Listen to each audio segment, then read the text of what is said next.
Welcome to the Rim Break Rodeo. We hope this video helps. You begin by gathering essentials: the original charger or a certified replacement, a clean micro tool, and a known good outlet. First, plug into a different wall socket to rule out power issues, then inspect the device port, shut the phone down, use a toothpick or soft brush to remove lint, and look for bent pins or corrosion.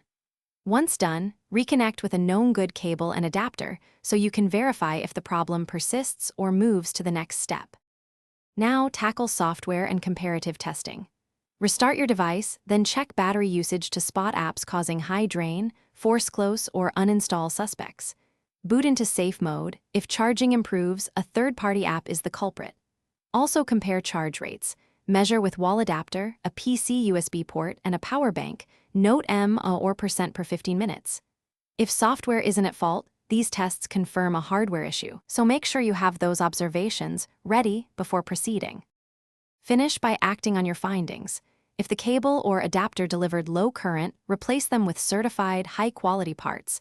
That often fixes slow charging immediately.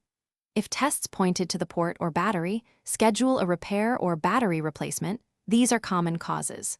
Once repaired, calibrate the battery by charging to 100% and letting it drain to near zero once. This can improve reporting accuracy. If you still see issues, try a factory reset as a last troubleshooting tip before professional service. Thanks for watching. Consider subscribing if we helped you.